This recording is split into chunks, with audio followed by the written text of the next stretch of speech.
परमहंस साहू जी, पूजा के योग सभी संत समाज, मैं चरण कमलों में सिर झुका के 3 बार बंदी करता हूँ। बोलिए श्री सदगुरुदेव की जय। सदगुरु श्री कबीर साहब जी एक ऐसे विद्वान, पवित्र, साफ सुंदर हृदय के अखंड बाल ब्रह्मचारी संत थे। साहब जी ने कभी किसी का बुरा नहीं सोचा। जो भी बात कहते थे निर्णय की कहते थे, सही कहते थे।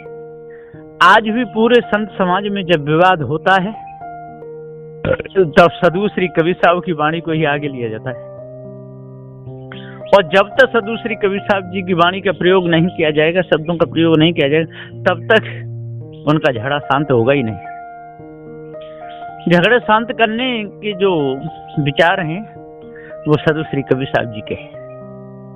यहाँ कहा है कि खाने पीने में लोग कितने जन्म बिता देते हैं, तो क्या है, खाते पीते अनेकों जन्म हो गए, भोग विषयों के अब तक न पूरे हुए।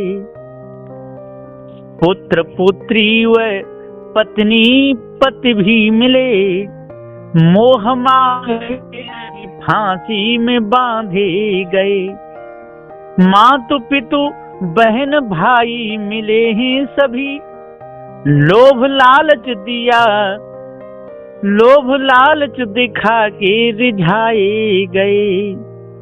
खाते पीते अनेकों जन्म हो गए, भोग विषयों के अब तक न पूरे हुए। आ गई है अवस्था ये वृद्धा जरा, मान अपमान से तब नसाए गए।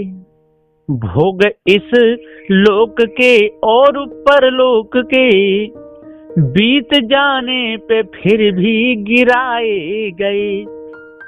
खाते पीते अनेकों जन्म हो गए, भोग विषयों के अब तक न पूरे हुए। हो गई अब कृपा सदगुरु मिल गए, धार उपदेश जल से नहाए गए। कामनाएं मनोरथ के कचड़े भरे, ज्ञान वैराग झाड़ू से झारे गए। खाते पीते अनेकों जन्म हो गए, भोग विषयों के अब तक न पूरे हुए। कामनाएं कल्पना खत्म हो गई, जबकि अपने आप को पाए गए। छाप किसकी लिखूं नाम कुछ भी नहीं, नाम ही नाम में सब तबाह हो गए। संत गुरुजनों की एक एक वाणी बड़ी विशाल है। जो भी सत्य न्याय निर्णय के उपदेश को अपने हृदय में उतारता है तो उसके अंदर से कल्पना निकल जाती है। एक तरफ तो ये लोग कहते हैं कि सुख दुख परमात्मा देता है, और ये भी कहते हैं कि परमात्मा के नाम से ही मुक्ति होती है, और रटते भी रहते हैं। और एक तरफ कहते हैं कि नहीं, हमको सुख दुख हमारे कर्म ही देते हैं। यदि परमात्मा देता है तो फिर कर्म से क्या लेना देना, और कर्म देता है तो फिर परमात्मा से क्या लेना देना। अरे भाई, एक तरफ रहो, दोगली भाषा क्यों बोलते हो? लोग दोगली भाषा बोलते हैं। एक तरफ तो कहते हैं नहीं, कर्म ही हमको दंड देता है, और एक तरफ कहते हैं कि नहीं, परमात्मा देता है। ये सब बेकार की बात है। कर्म ही एक सार है दुख देने में, और चेतन जीव के माध्यम से ही कर्म बनता है। शरीर और जीव के संबंध में कर्म बनता है। तो हम जब अपने आप को भूल जाते हैं और अपने ऊपर किसी ईश्वर परमात्मा को कर्मदाता समझ लेते हैं, तब हमारे कर्म बिगड़ते चले जाते हैं। और जब हम समझते हैं कि नहीं, हमारे कर्म ही हमको दंड देते हैं और हमारे माध्यम से कर्म बनते हैं, तो ईश्वर परमात्मा की सारी कल्पना मिटती चली जाती है। संत गुरुजनों ने समझाने में कोई कसर नहीं छोड़ी। खाते पीते अनेकों जन्म हो गए। कितने जन्म हो गए? जिस खाने में गया खूब खाया पिया, खूब पेशाब करता था, खूब खाने पीने में सोने में सारा समय निकल गया। भोग विषयों में अब तक न पूरे हुए और भोग विषयों के पूरे भी नहीं हो पाए। लालसा बनी रही।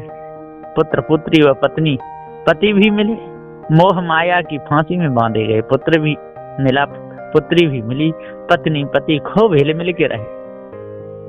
मोह माया की फांसी में बांधे गए, खूब बधे रहे। मात पिता बहन भाई मिले हैं सभी, भोग लालच दिखा के रिझाए गए और खूब लोभ लालच को दिखा करके खूब रिझाए गए, खूब फंसे फंसाए।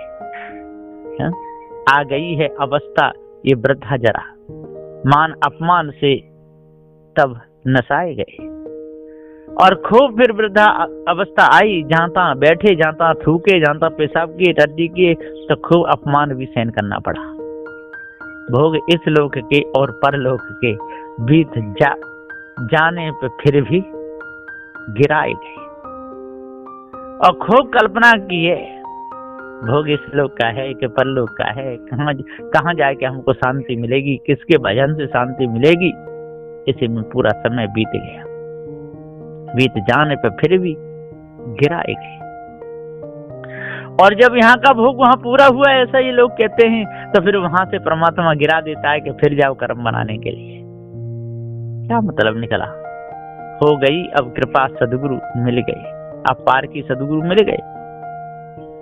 धार उपदेश जल से नहाए गए और उपदेश रूपी जल से जब नहाए, तब हमको पता चला कि जीव के ऊपर कोई शिव नहीं है, इस ब्रह्म कोई पीव नहीं है, इस ब्रह्म आत्म परमात्म गुरुबन का ये जाल विकट है। इसमें सारे के सारे अंधे हो गए, अपने आप को जान ही नहीं पाए।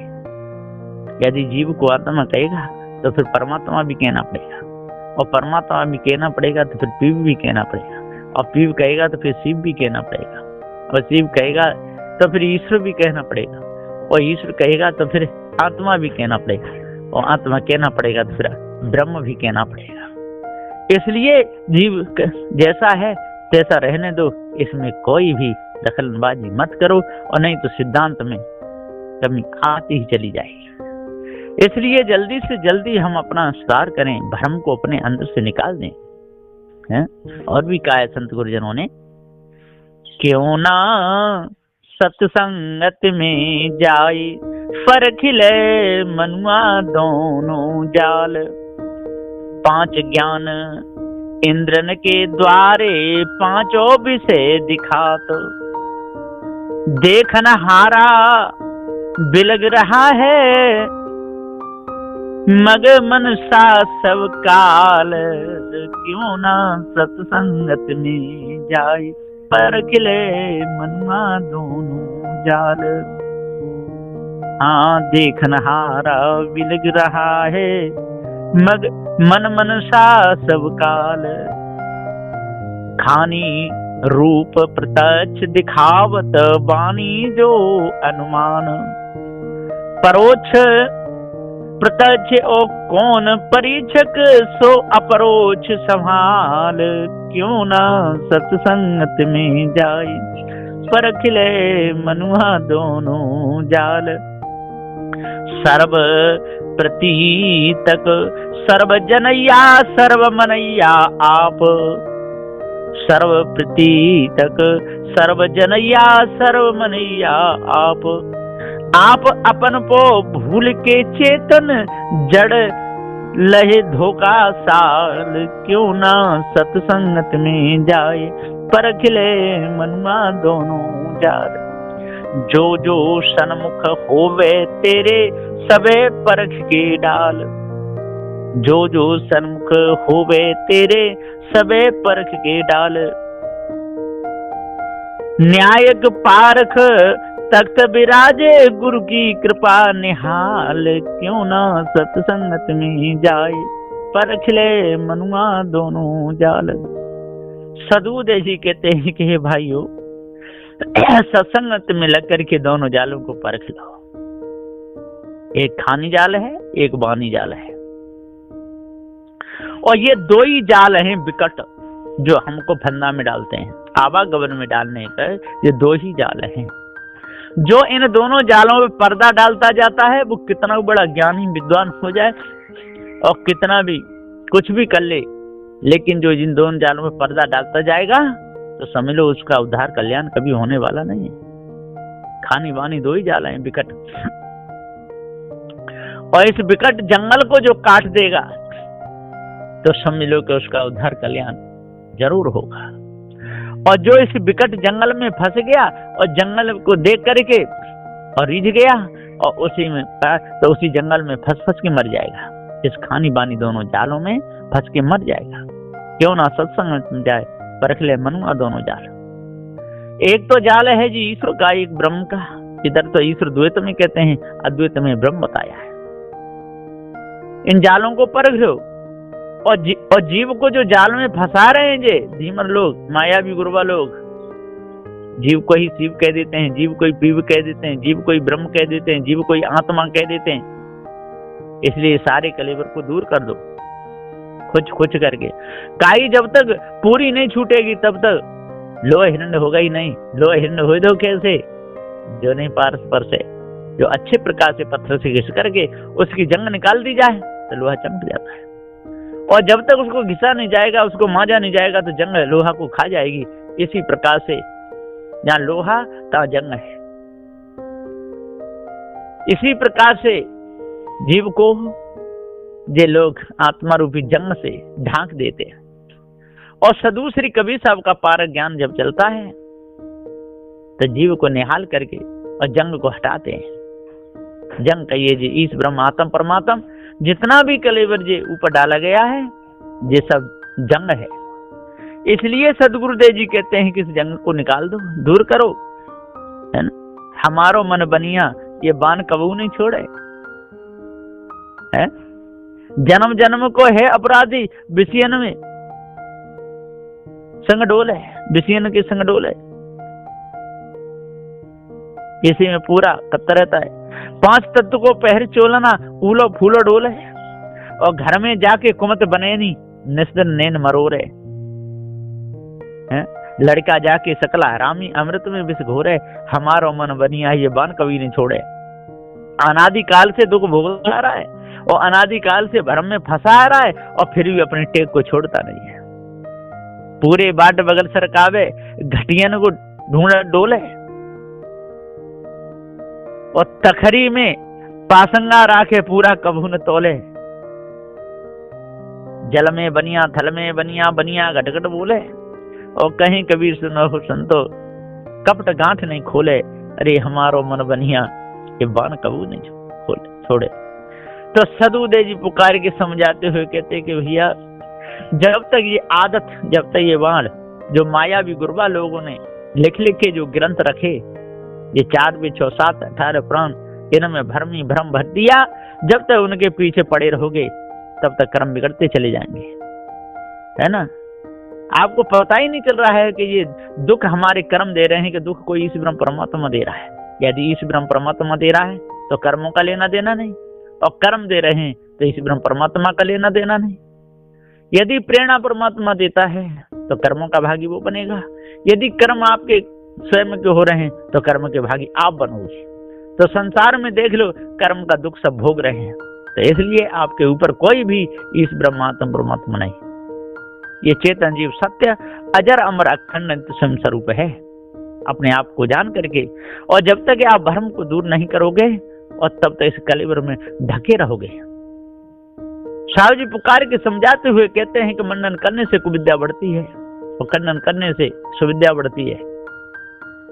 इसलिए भ्रम का खंडन करना बहुत जरूरी है। सत्य का तो खंडन होता ही नहीं है। भ्रम आ जाता है, भूलवश वो हट जाता है। तो जिसका खंडन है वो सदा खंडन ही है, और जिसका मंडन है वो सदा मंडन ही है। चेतन जीव अनादि है, इसका खंडन कौन कर सकता है। और ये जगत अनादि है, इसका कौन कर सकता है। पृथ्वी जलवायु अग्नि अनादि है, इनका कौन खंडन कर पाएगा, कोई नहीं। और चेतन जीव ज्ञान स्वरूप अनादि है, इसका कौन कर पाएगा, कोई नहीं। और ईश्वर परमात्मा तो है ही नहीं, तो उसका खंडन तो होता ही होता है। वो तो कोई वस्तु ही नहीं है, इसलिए जो है नहीं उसको कहना नहीं है, उस विकार को हटा देना, इसी का नाम तो खंडन है। एक तोड़ फोड़ का है तो जीव कभी टूटता फूटता नहीं। इसी प्रकार से पृथ्वी के परमाणु भी कभी टूटते फूटते नहीं। इसलिए अपने आप को जानो और भ्रम को अपने अंदर से पूर्ण से निकाल दो, तब पूर्ण शांति मिलेगी। और नहीं तो मायावी गुरबा लोगों के चक्कर में फंस करके और आपका पूरा समय निकल जाएगा, मिलेगा कुछ नहीं। इसलिए क्यों ना सत्संगत में जाए और परख ले मनुआ दोनों जाल। 5 ज्ञान इंद्र के द्वारे 5 विषय दिखात, और जो 5 ज्ञान इंद्रिय है ना, इन्हीं के द्वारा सारा संसार जाना जाता है। ये 5 ज्ञान इंद्रियां हैं।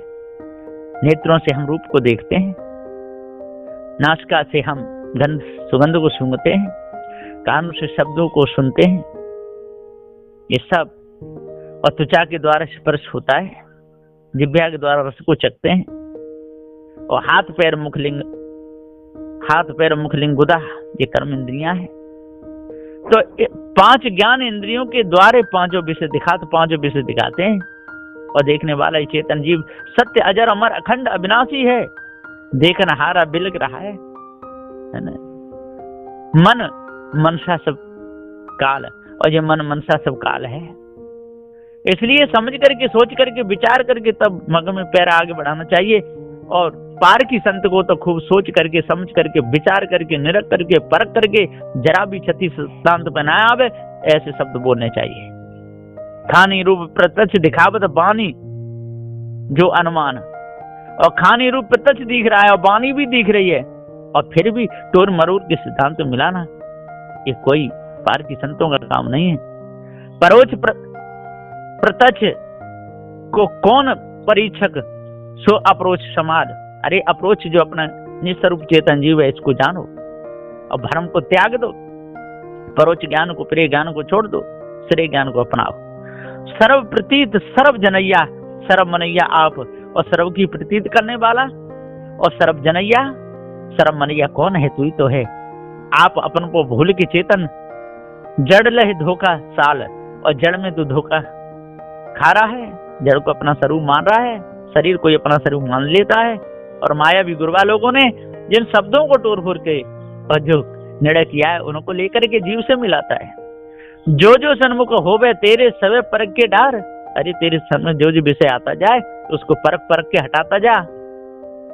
न्याय के पारख तख्त विराजे, गुरु की कृपा निहाल। और जो न्यायक हैं, जो निर्णय करते हैं, उन पार की संतों के पास में बैठ करके और तख्त विराज है, गुरु की कृपा निहाल।